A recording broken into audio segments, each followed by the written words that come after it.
That's all you're wrong. Your witness, please.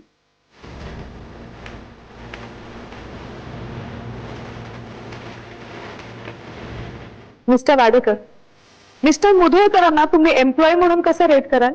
Objection, Your Honor. जो माणूस खोट्या नावानं वावरत होता तो कसं काम करत होता हा प्रश्न इरिलेव्हंट आहे इथे. युअर ऑनर, मिस्टर मुधोळकरांनी हा सो कॉल्ड गुन्हा का केला याच्या कारणांपर्यंत पोहोचण्याचा मी प्रयत्न करते. My line of questioning is very much relevant to the matter. Objection overruled. So mister Wadekar, माझ्या प्रश्नाचं उत्तर. त्यांनी त्यांना नेमून दिलेली सगळी कामं मन लावून दिली. असं कधी झालंय का की मिस्टर मुधोळकरांमुळे तुमच्या फॉर्मला काही नुकसान झालंय, किंवा तुम्हाला कधी असं वाटलंय की तुमच्या पाठीमागे कोणीतरी जाऊन बुजून तुमचं नुकसान व्हावं म्हणून कॉन्स्पिरसी करताय, असं काही वाटलं तुम्हाला? नाही. माझी माहिती जर बरोबर असेल तर मिस्टर वाडेकर, तुम्हाला मिस्टर मुधोळकरांच्या प्रयत्नांमुळे चेन्नईतल्या एका बिझनेस पार्कचं मोठं कॉन्ट्रॅक्ट मिळालं, बरोबर? होय.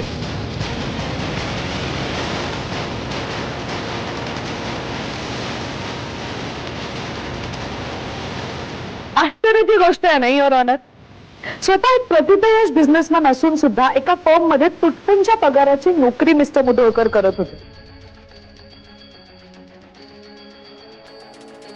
तिथे त्यांनी काही नुकसान केलं का? नाही. बिझनेस रायव्हलरीसाठी त्यांनी हे केलं का? अजिबात नाही. मग विराटगडच्या पांडवांसारखी लष्कराची भाकरं ते का भाजत होते?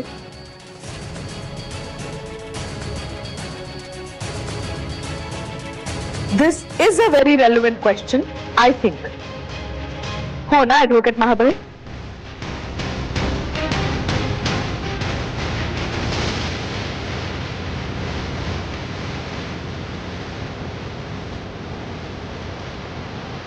तर मिस्टर वाडेकर, तुमचं आणि मिस्टर सरनाईकांचं त्यांच्या मुलीबद्दल म्हणजेच मंजिरीबद्दल नेमकं काय बोलणं झालं?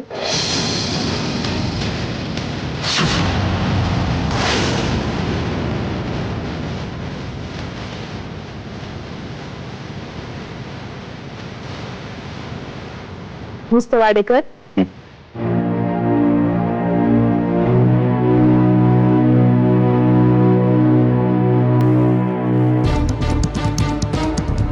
त्यांची इच्छा होती की मी मंजिरीशी लग्न करा.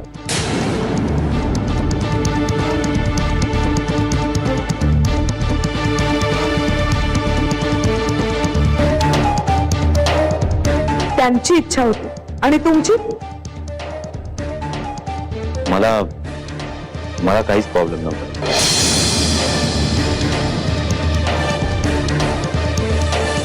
मिस्टर मुधोळकरांना हे माहित होतं?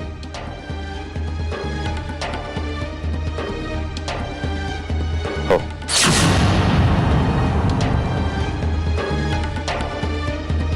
युअर ऑनर, नवरा बायको एकमेकांशी भांडतात, सेपरेट राहायला लागतात. ते डिवोर्स फाईल करण्याच्या आधीच मुलीचे वडील तिच्या दुसऱ्या लग्नाची खटपट करतात. हे जेव्हा त्या नवऱ्याला कळतं तेव्हा तो काय करतो? तो एक अत्यंत आताताई पण अत्यंत भावनिक असं पाऊल उचलतो. कोणाचं नुकसान करतो का नाही, कोणाला त्रास देतो का? अजिबात नाही. मिस्टर मुधोळकरांकडनं चुका झाल्या असतील, अपराधही झाले असतील, पण अशा चुका भावनिक माणसांकडनंच होतात ना.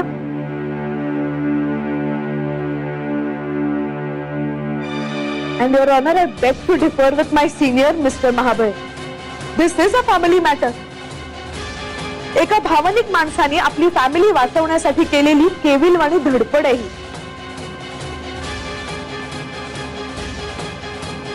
जो माणूस आपलं कुटुंब वाचवण्यासाठी अशी धडपड करू शकतो तो आपल्या मुलीची काळजी घेण्यात असमर्थ आहे असं मला अजिबात वाटत नाही.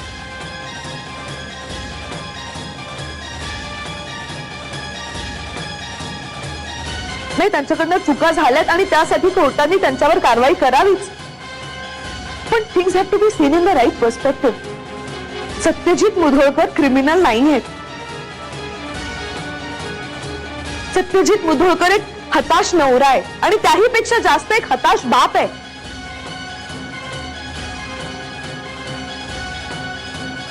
That's all, Your Honor. Court is adjourn for the day.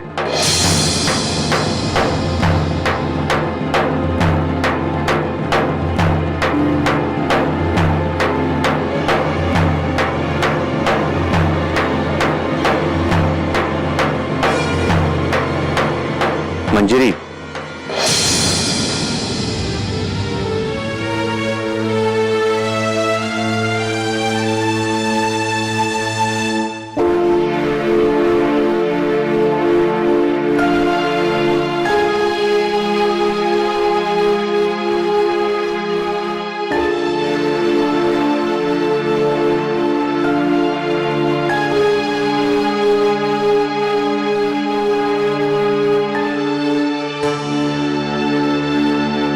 कशी आहेस?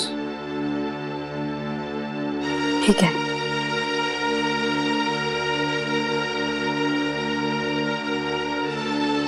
चिडली आहेस माझ्यावर?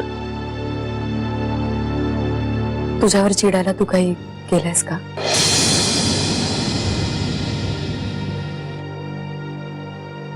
खरं तर नाही, पण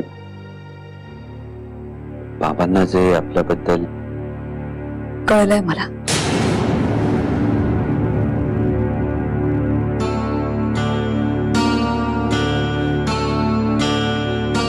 पण मला ते शक्य नाहीये. I am sorry Swapnil.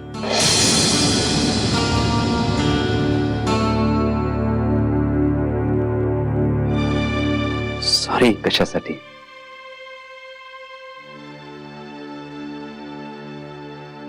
दुर्दैव आहे माझं.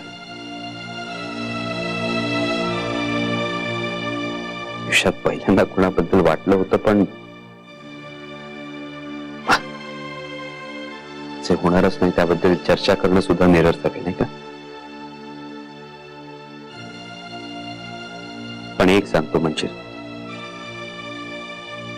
या सगळ्या प्रकारामुळं मला आपली मैत्री गमवायची नाही.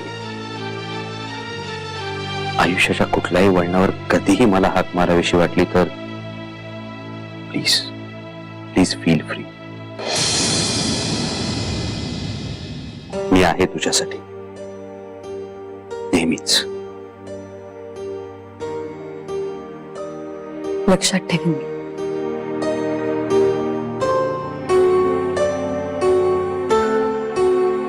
आणि हो, माझ्या प्रिन्सेसला माझ्याकडून गोड पापा. हो. बाय. बाय.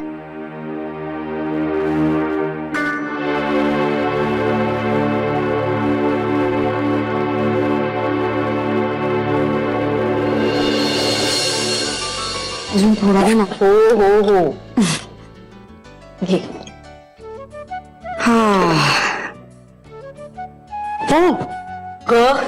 सावकाश नेत्रा, हळू. इतका कमाल झाला ना शिरा, अजिबात थांबायचं नाही मला. मग माझी स्पेशालिटी आहे ती. आणि आता आंब्याच्या सीझन मध्ये ना मी तुला आंबा घालून शिरा करून देणार आहे. तो खाऊन तू माझ्या प्रेमात पडशील. हो का? मग एक काम कर बाई, तो शिरा ना जाऊन विहंग भाऊजींना खायला दे. मी प्रेमात आहेच ग तुझ्या. त्यांनी पडणं गरजेचं आहे. बासा, हल्ली या घरामध्ये सगळ्यांची गाडी कुठूनही सुरू झाली ना तरी याच ट्रॅकवर येऊन थांबते. मी किचन मध्ये काय लागलं तसं. हो.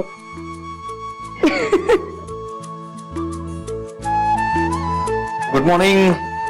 अरे 100 वर्ष आयुष्य आहे तुम्हाला. आत्ता तुमच्याच बद्दल बोलत होतो आम्ही. आम्ही? मी आणि माझं बाळ. ओ. मी सांगत होते त्याला की विहंग काकांसारखं गोरं गोमटं झालं पाहिजे तुला. आणि काय आज शिरा? अहो बसा ना, घ्या ना. मंजुषाने केली.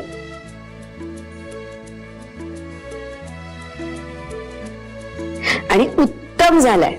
तिच्यासारखा शिरा ना करायला जमतच नाही कोणाला. नाही नको, तुझं चालू दे. अहो घ्या ना. नाही खरंच नको, माझं आज पोट भरलंय, घरनच खाऊन निघालोय. आज कोर्टात जायचं नव्हतं, मग निवांत उठलो. सत्यजितने माझ्या कोर्टात येणार बॅन टाकलाय. म्हणलं आता आज ऑफिसला जाता आता मावशीला भेटून येऊया. आलोच. चहा तरी घेऊन जा. घेतो नंतर. भाऊजी एक विचारू? काय? नाही, थोडा खासगी प्रश्न आहे म्हणून कळत नाहीये कसा विचारू. मित्र, आपण चांगले मित्र आहोत. विचार. नाही म्हणजे तुम्ही परत लग्न करायचा विचार.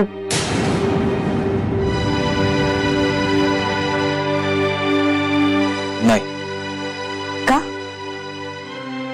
नाही, स्पेसिफिक असं काही कारण नाही, पण नाही. पण समजा एखादी चांगली गुणी मुलगी तुमच्या प्रेमात पडली तर?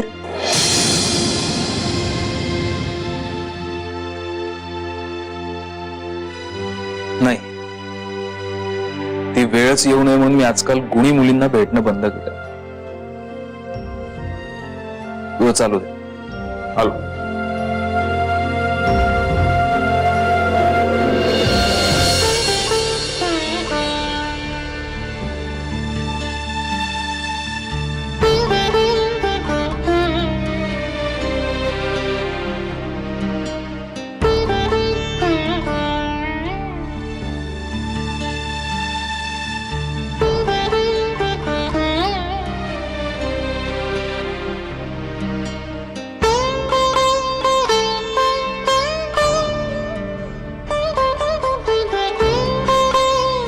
मंजिरी, मला लय महत्वाचं सांगायचंय तुला. काय? अगं पण मला काय देणार ते सांग. काय देणार म्हणजे? आता काय देऊ तुम्हीच सांगा. आणि असं झालंय तरी काय? अगं आज चल तुझ्या लेकीचं कौतिक बघाया. म्हणजे काय झालंय? काय झालं म्हणून काय विचारतेस? अगं शुभ्रा पहिल्यांदा उठून बसली आहे. काय? वय, मी ना तिची कापड आवरत होते, सहज म्हणून बघितलं, ती अलगत उठून बसली आहे. शुभ्रा स्वतःहून उठून बसली? अगं एखाद्या मोठ्या माणसावाने उठून बसली आहे आणि माझ्याकडे बघून हसायला लागली. मी तिथंच तिची नजर उतरली बघ. शुभ्रा आज पहिल्यांदा स्वतःहून उठून बसली. प्रत्येक आई वडिलांच्या आयुष्यातला हा अविस्मरणीय क्षण असतो. यांना फोन करून सांगू का? की असं सांगणं म्हणजे त्यांना डिवचण्यासारखं होईल? चल लवकर, कशी राजकन्याच्या थाटात बसली बघ. पूर्ण मावशी तुम्ही व्हा ना पुढे, मी आलेच. वय वय.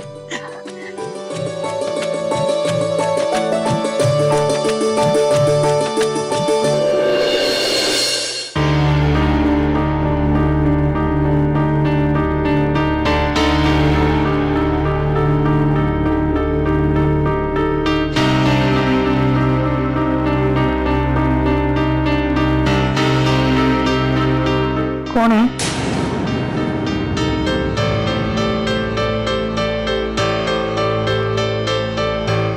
आई, मी ते पाणी ठेवायला आले होते फक्त. म्हणजे ऍक्च्युली मंजुषाला सांगितलं होतं पण ती विसरली बहुधा. बाहेर दिसलं तांब्या भांड म्हणून मी. मला पाणी दे थोडं.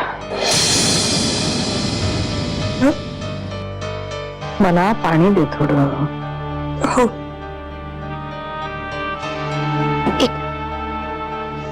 सावकाश.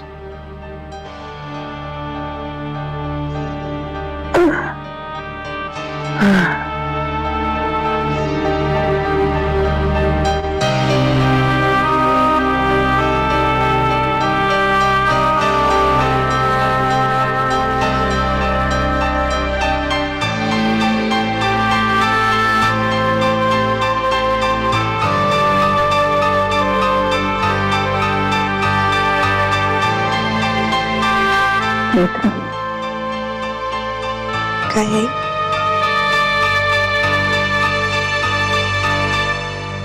तुझी तब्येत कशी आहे? बरी आहे.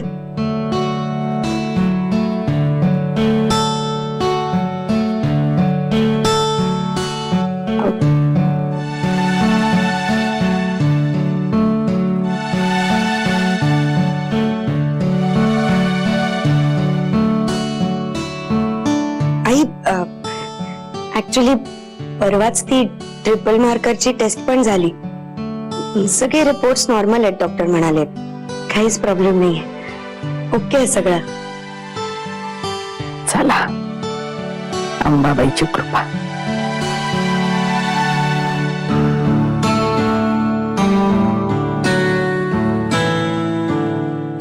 डोहाळे लागतात की नाही? नाही म्हणजे कळत नाहीये काही. असं स्पेसिफिक काही खावंसं नाही वाटत आहे. फक्त काल काल काय?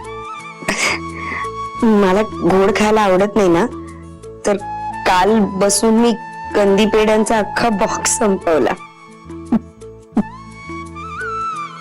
चला, म्हणजे गोडाचे डोहाळे लागलेत तर. नाही, अगदी तसंच पण नाही. म्हणजे आज दिवसभरात काहीच गोड नाही खाल्लंय मी. असू दे तर, डोहाळेच म्हणतात याला. असंच व्हायचं.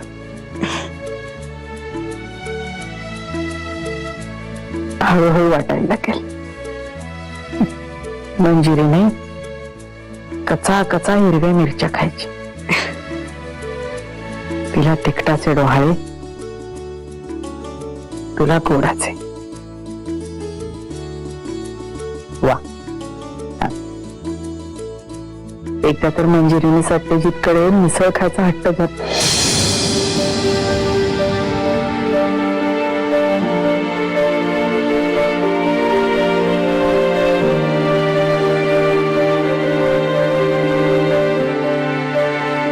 सगळं कसं अगदी मागच्या जन्मातलं वाटतंय. आई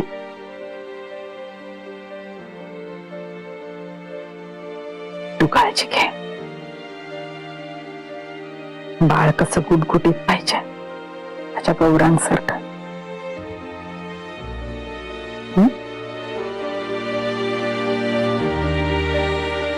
आई थँक्स. का ग बाई? म्हणजे आता गेली 2-3 मिनिटं तुमच्याशी बोलताना जसं मला वाटतंय ना, तसं ह्याच्या आधी आयुष्यात कधीच वाटलं नव्हतं. पहिल्यांदा असं वाटतंय की माझ्या हक्काचं घर आहे, माझी माणसं आहेत. नुसताच वाऱ्यावर फेकून दिलेला कचऱ्याचा तुकडा नाहीये मी. तुमच्याशी बोलल्यानंतर असं वाटतंय की नेत्रा गौरांग मुधोळकर या नावाला खरंच अर्थ आहे काहीतरी. नेत्रा, मी जशी या घरची सून आहे ना, तशीच तूही या घरची सून आहेस. हे घर तुझं सुद्धा आहे, हक्काचं. पण तुम्हीच माझ्याशी बोलत नसाल तर मग या सगळ्याला काय अर्थ आहे? पण आता बोलतीये ना,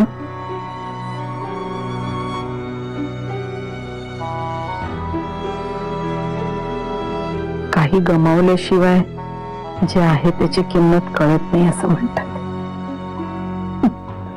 तसं झालंय माझं. आई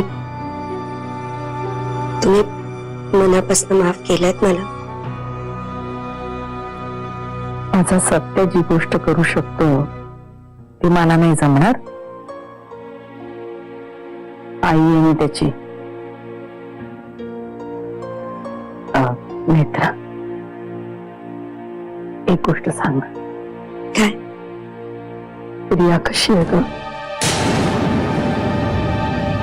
तिची काय खबर पाहत?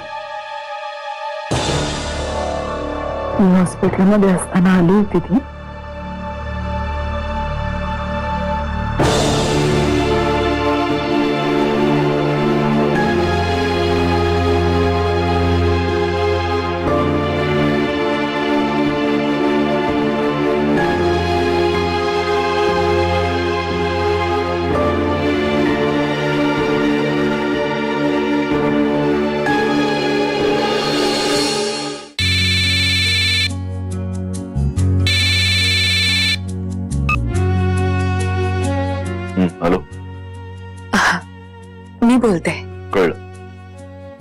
नंबर अजून डिलीट नाही केलाय माझ्या फोन मधून मी. बोल. मी फक्त एवढंच सांगायला फोन केला होता की शुभ्रा स्वतः उठून बसली